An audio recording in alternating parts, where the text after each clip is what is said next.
حضرت سعید بن جبیر رحمہ کے متعلق لکھا ہے کان سعید بن جبیر اذا دخل یوم العشر اجتہد اجتہادا شدیدا، کہ جب عشرہ ذی الحجہ شروع ہوتا تو وہ عبادت کے لیے بہت زیادہ اہتمام کیا کرتے تھے۔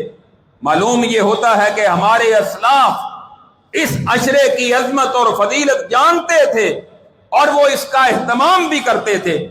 ہمارے آج کے معاشرے میں جس طرح رمضان المبارک میں عبادات کی جاتی ہیں، اس عشرے میں عبادات کا اہتمام نہیں کیا جاتا۔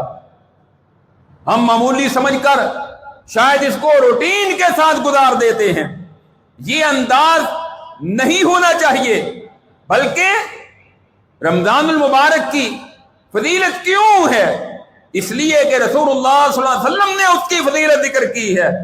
جب آپ نے اس کی فضیلت بیان کی، ہم نے اس کو ایکسپٹ کیا اور اس میں عبادات کا خصوصی اہتمام کیا، تو نبی کریم صلی اللہ علیہ وسلم نے جب اس عشرے کی فضیلت بیان کی ہے تو پھر اس میں سستی کیوں ہے؟